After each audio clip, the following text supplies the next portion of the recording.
Dear friends, I'm glad to see you all again on Feygin Live.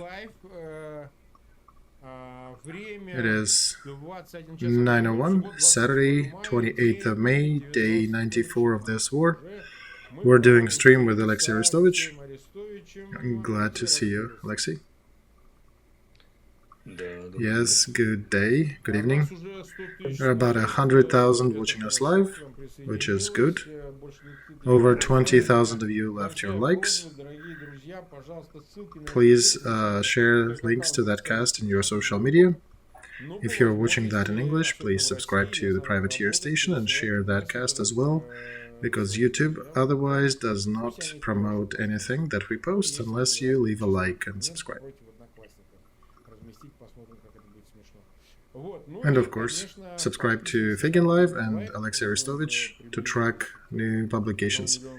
Both of them at about 1.4, 1.5 million subscriptions.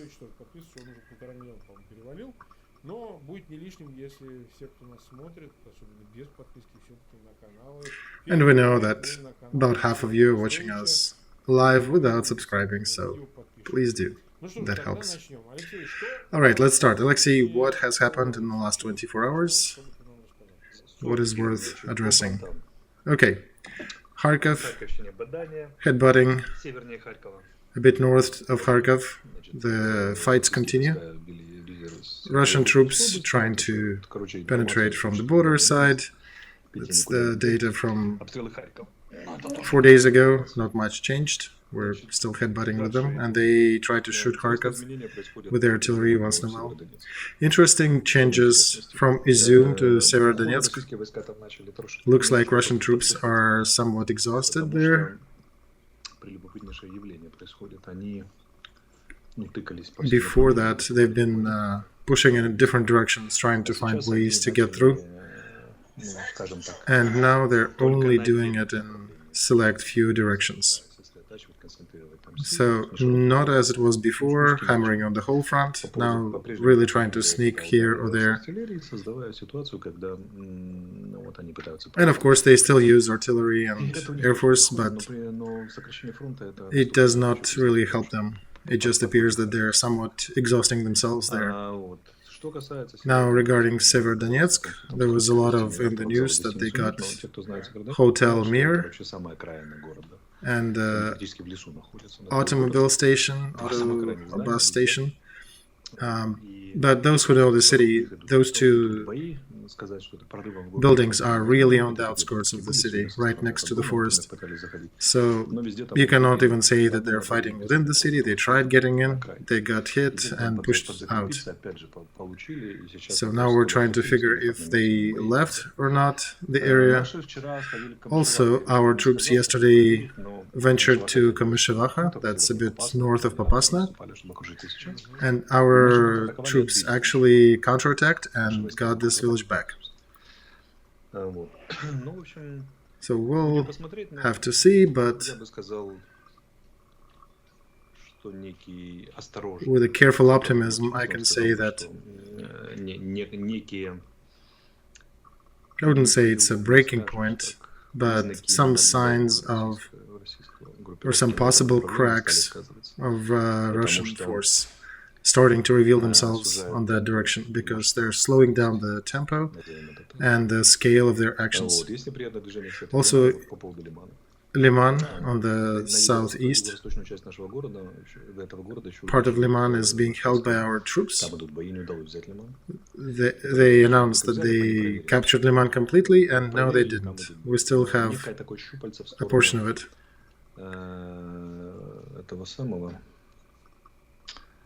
Let me remember, I'm forgetting the name.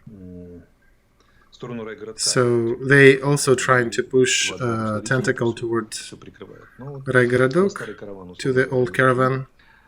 Let me see if I can show it to you. Can you? Not really. Alright, let me show it with my hands. Liman is over there, and they were going down south like this. Let's see if Kostya can get us the map of Severodonetsk. So they were going to the south and to the side, trying to cut our group defending Slavyansk. So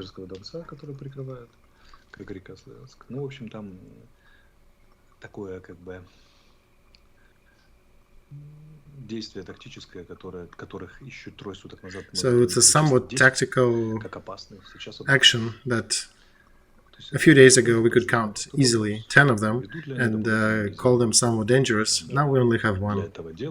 So the question is, do they have enough reserves to support themselves now? Because the troops they have left are not really battle capable. Or if they don't throw more troops, then... I sneezed, means it's truth. Don't sneeze, they'll start discussing that in chat. Alright, so with their failures, basically their task to capture Lysychansk and Severodonetsk is kind of hanging in the air without much possibility for them to do that. So we did have a concern for about 5 days if they can push through, but right now it seems that they do not. They can't. So next stage is questionable who will succeed. Will we have to throw more troops there to reinforce, or does Russian side have more troops to continue the pressure in that area? The problem there is that even if they throw new parts, new detachments, Russian army could not take any single serious settlement there that they could use as a local fort to base their operations from. Kamyshevacha was one of those that they could have possibly used, but we kicked them out completely. Even with the road between Bakhmut and Lysychansk, they only got to about 2 to 3 kilometers from that road, so they can basically reach it with artillery, but otherwise they have not captured the road, they've not cut it, and they've not solved any of the tasks that they were claiming they were going there to solve. And if our counterattack succeeded, that is basically a really bad sign for the attackers. If we start to throw counterattacks on them, that means they have no forces to butt them, to stop them or prevent them.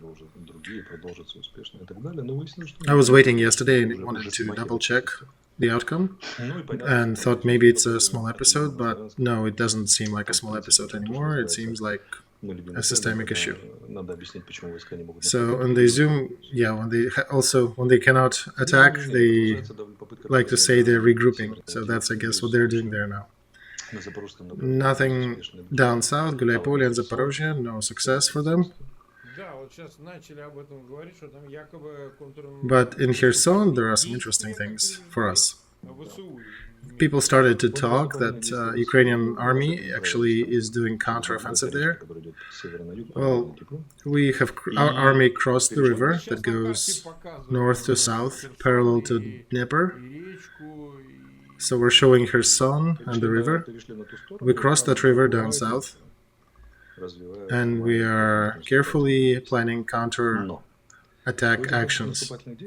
But these actions have a pretty good perspective, because it cuts the group of the enemy, cutting the Kryvyi Rog group from Nikolaev direction, or the ones holding Kherson.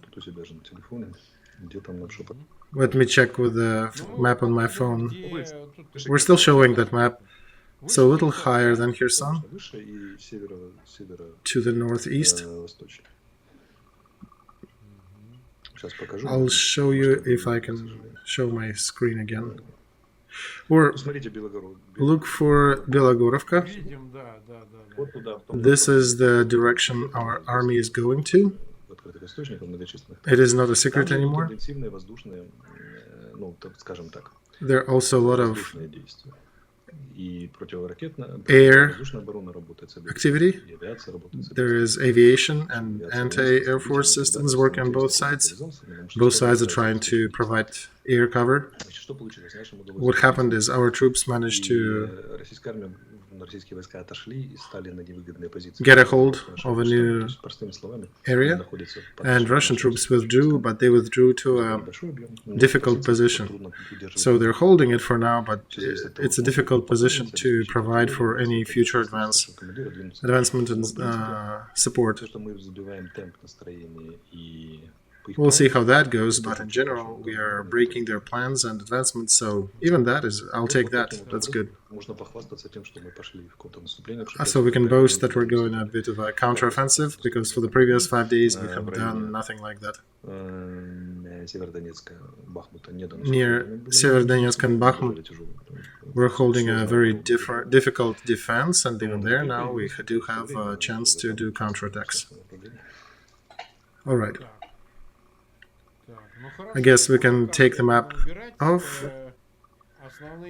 We touched on the major issues on the front. So, summarizing this analysis, you suppose that the threat to surround Severodonetsk went down. I would be more careful. I would say that Russian troops failed to achieve tasks and goals set in front of them for that period, and even yesterday I saw them reporting that they did. Probably were rushed a little. They tried, they were repelled, and they had to withdraw. And there was also an episode there a day ago when they were prepping for the offensive action when Ukrainian army attacked them.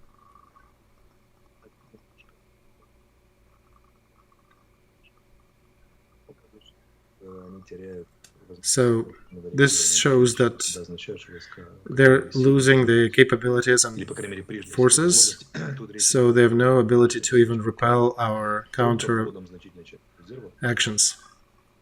And the only way for them to recover that situation is to throw substantial reserves into that area, and it's not something that you can do in a day or two. That's several days at least if you have them ready. And you need to stage them, prep them, move them to the right locale. It might take 5 to 7 days, and our troops will not be doing nothing in that time. So another little race to see who does what. You know, my favorite anecdote about a mosquito. The husband was running after a mosquito for the whole night after his wife complained. So in the morning she turns the light on, the whole apartment is broken in tatters. The mosquito is still buzzing, so she's asking her husband, "Did you not kill him?" He's saying, "Well, maybe I did not kill him, but his health is really not what it was before." So that's kind of the same here.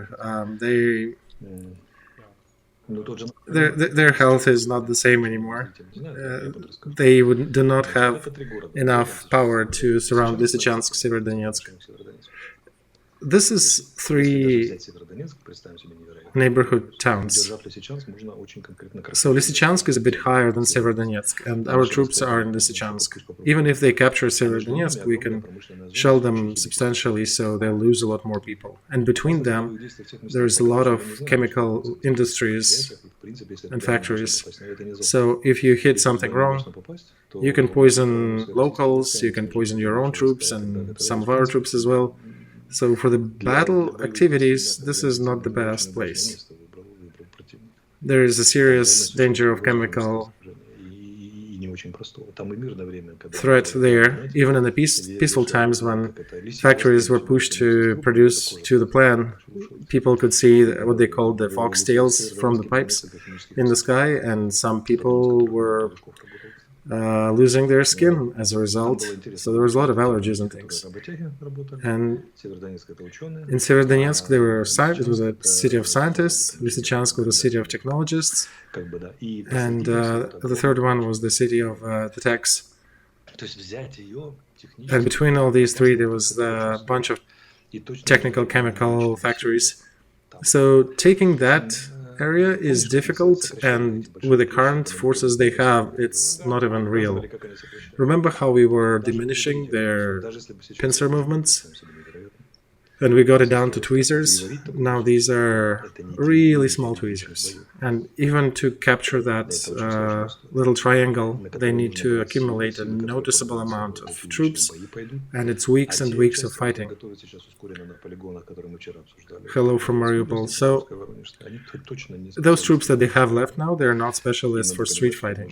And on our side, we're holding Lysychansk and Severodonetsk with our hardcore, well-prepared Ukraine military. So their perspectives are difficult. Of course, they're trying to surround us. Okay, let's imagine they did. What next? You need to go in the cities and do the street fighting? Mariupol did not teach you much, that they lost about 6,000 troops in the cities, in the streets there, and those were well trained. They had special forces, elite tanks, battalions, marines, and here they have a hodgepodge group of conscripts and some leftovers from Russian Air Force, airborne troopers.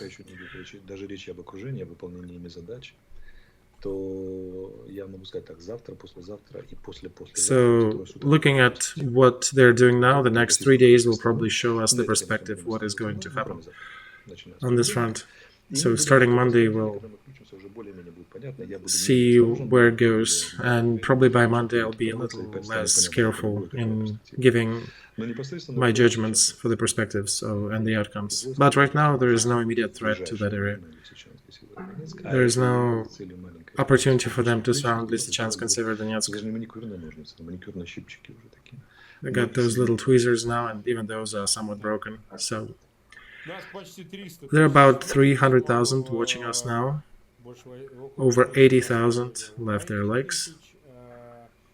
And those who are joining us now, just the second time for this cast, that you do need to subscribe and click the like button and share that with your friends, colleagues. And subscribe to Mark Feygin, to Olexiy Arestovych, and to the Privateer Station if you are listening to that in English. In the description to that video, all the links are there. There is one more important thing I wanted to say.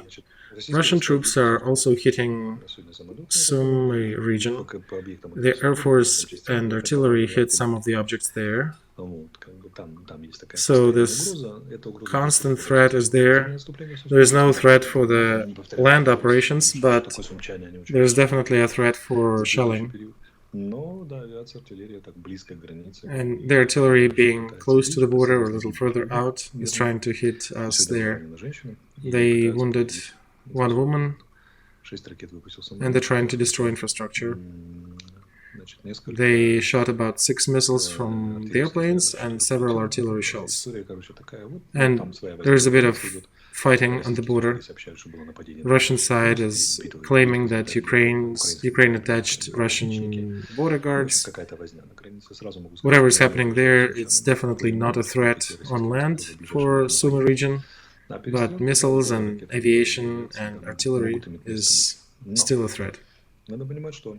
But we need to understand that a lot of people are asking, how is Melitopol, how is Berdyansk, how is Kherson?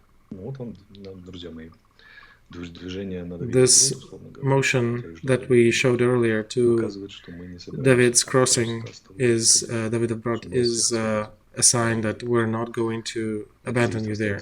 And I want to tell you on behalf of the government, we're not abandoning you there at all. It may take us weeks or a month to get to you, but we shall liberate you. You will not stay in occupation. We'll bring us back, we'll destroy the Russian army and take our occupied cities and you back into Ukraine. You can be sure of that. Let's also talk, because it is important for the audience. I heard that there was a decision made and some supplies are being scheduled now for MLRS systems and also harpoons that they were supplied. We can actually talk about them too.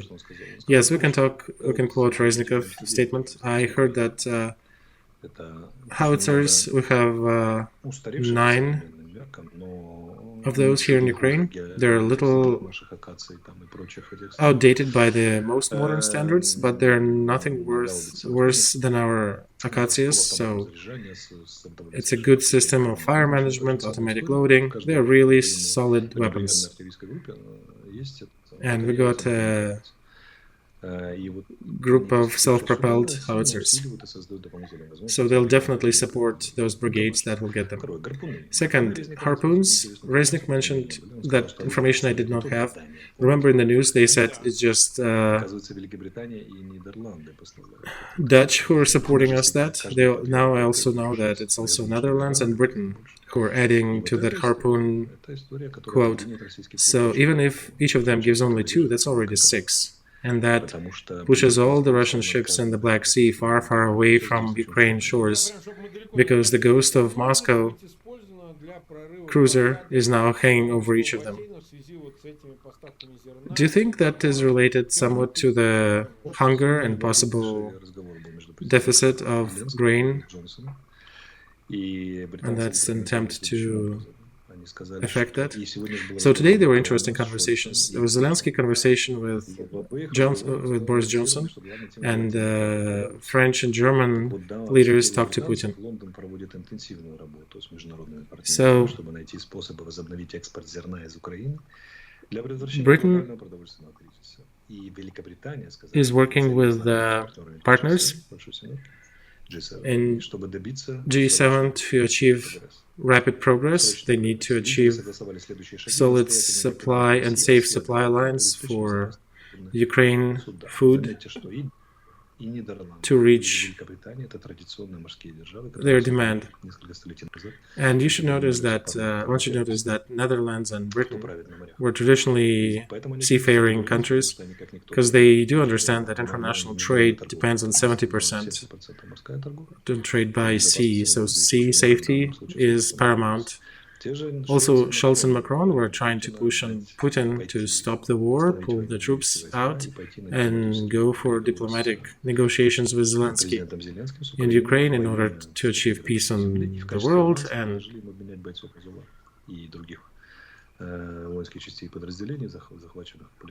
And they asked him to show goodwill by releasing some of the Azov fighters that were captured in Mariupol, that gave up arms in Mariupol. Instead, Putin did not approve anything. He just said he's open for negotiations. But this is a classic game-changing weapon. Harpoon is. And also, as the Western press announced, after you and me were cussing on air, we'll start getting MLRS systems, even if it'll be the lowest grade of 70 miles distance missile. That'll be more than enough for us to hit certain things. Like our troops on the Kherson direction can reach far beyond the enemy lines.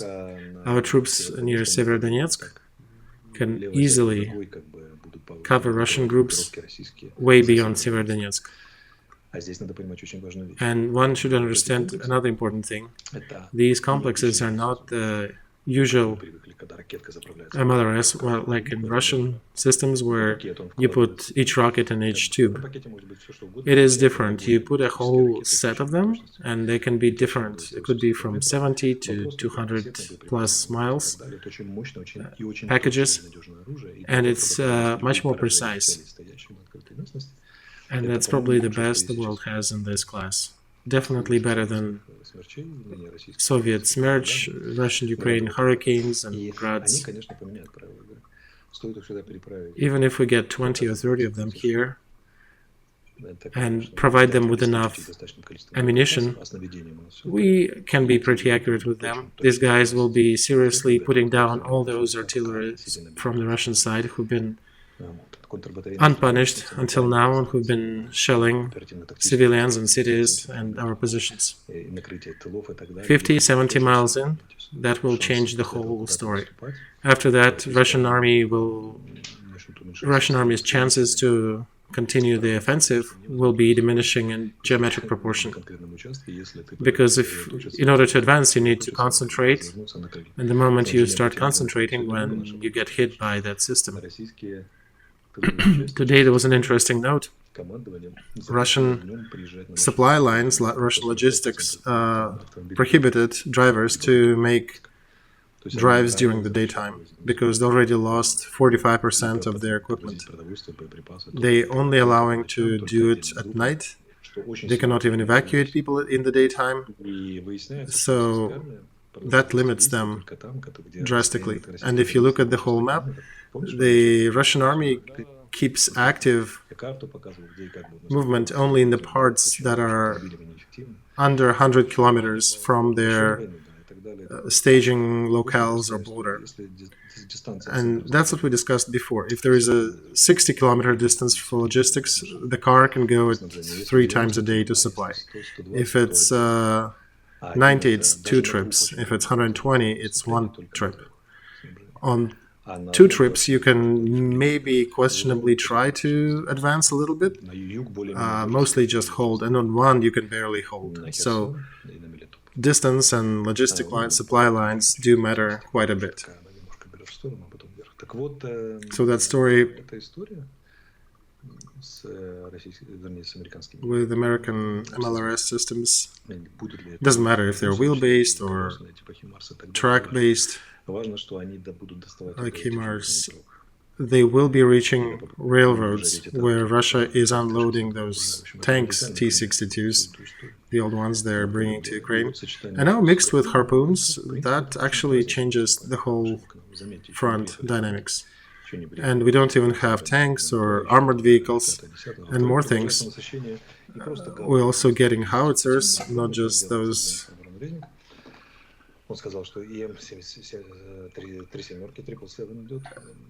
The ones they mentioned, M777 is coming, and we have good shells for them, so they're better than Russian 152mm shells. So look, after 2 or 3 days of us complaining about the difficult situation, things start to change. And heads of different military and foreign diplomacy units of our allies made statements stating that they're committed to support Ukraine. So our delicate points pointing to the problems at hand seem to have some effect. So tell me that hysteria by Russian Ambassador Antonov in Washington about how dare you supply MLRS systems, do you have people who can actually think this is an escalation? You understand that this is for naught. To call upon and to shake a fist, they don't really have a chance. But these claims, they actually do show what Moscow is afraid of, and Ministry of Defense of Russian Federation. Because usually, in order to push their buttons, you need to do what they're afraid of. Well, that's what they're doing. They understand just fine what I'm saying. The military are telling them that you need to die on this hill but prohibit the supplies of these systems. Wait, this is important. Because if you fail to stop these systems from getting to the front, we cannot guarantee anything. Without that, we can kind of sort of waste another 10-20,000 and get some objectives.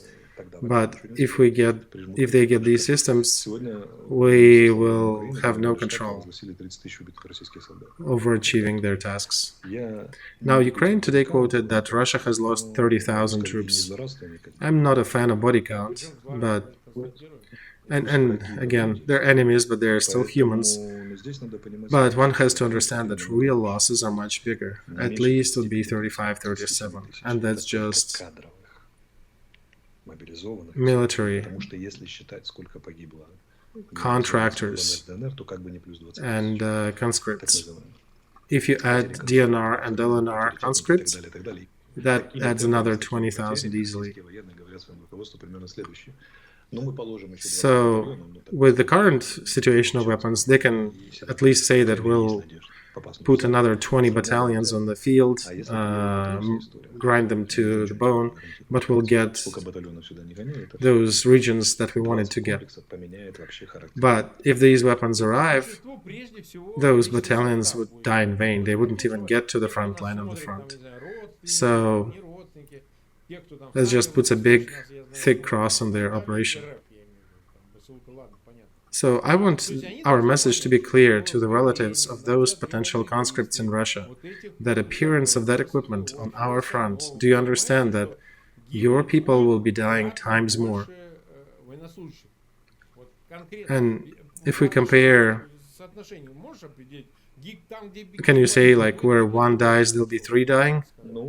Yeah, there is a chance that we'll get to about March, April temp of losses for the Russian Federation.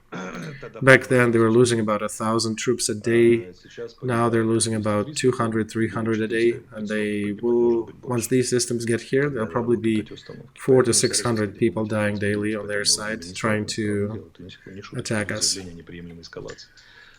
And Russia is screaming about unacceptable escalation, but the way things are, it appears the decision was made, and that's war.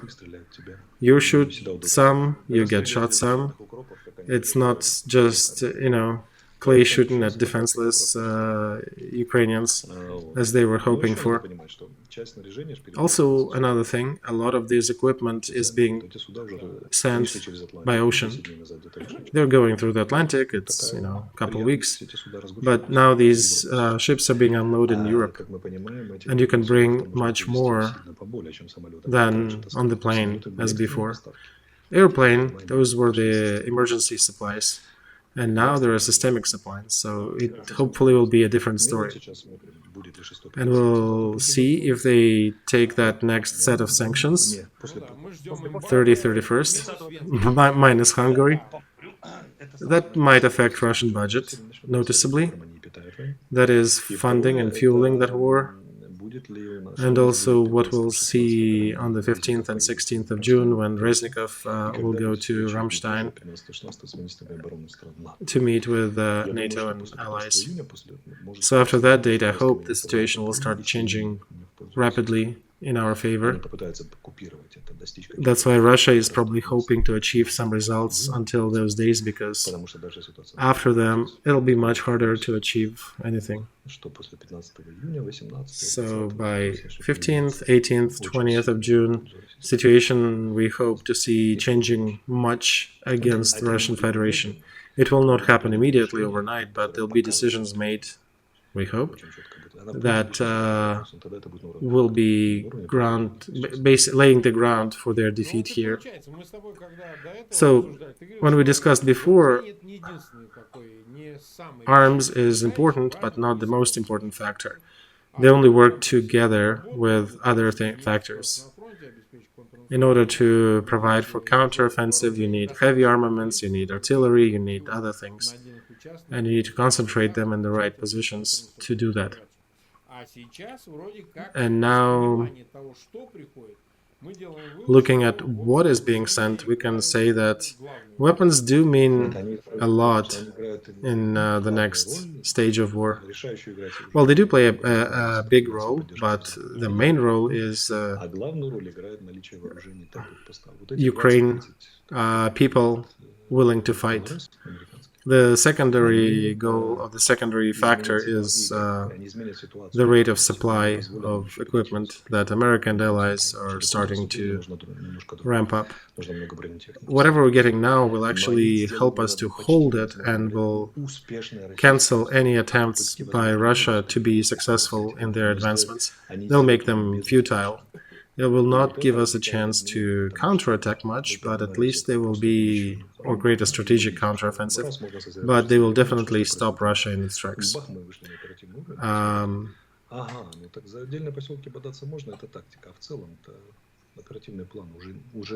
You can, look from the higher level and see that they might still fight for select villages and points, but on a grand scale, they will not be able to pull off any successful mission. And that's why we're pressing so hard Americans, because just 20 or 30 of these pieces on the front create a real strategic stop for the Russian offensive. So 20 or 30 machines, they solve everything. They basically block them. If you throw 40 or 50, they completely change the balance of powers. And you can do small counteroffensives on the tactical level with that support. So, in Kharkiv, north of Kharkiv, if we had these systems, we could have done 20, 30 volleys in that area, and Russians would not be daring to go there again. And there'll be no threat for Kharkiv. So that's why they are so nervous, because strategic announcements, and that's when you see Russian Minister of Defense, Minister of Foreign Affairs screaming and panicking on the international arena, because he is the person sent out to try to resolve strategic issues, and that is a big strategic issue for them in that campaign. We have about 370,000 people watching us. We're not really reaching the previous numbers. Well, it's summer and we're changing times. Mark, it's also Friday, Saturday. People are resting from all the media. And you will not be here with us tomorrow, right? Am I correct? Yes, I'll skip tomorrow, but on Monday we'll be back again together. So I have to warn that Olexiy will not be with us tomorrow, but we'll have something else published. So come over. We'll be discussing other important things. And we're continuing our campaign of help to the victims of war that we're trying to raise by selling NFTs on the OpenSea, a special platform that where everything we sell, all these funds go to the families of the victims. All right, dear friends, thanks a lot for sticking with us today. Again, if you have not subscribed yet, do so. Share links and please click the like button. This is important. This is how you make YouTube share this information. Also, I have to say that people are writing in chat that Feygin might be drinking. His face is red. I have not drunk anything today. I ride a motorbike and my face is red from the wind. I will drink something much later at night, but not at the moment. Okay, Alexei, I'll see you on Monday. Same time, 9 p.m. See you all.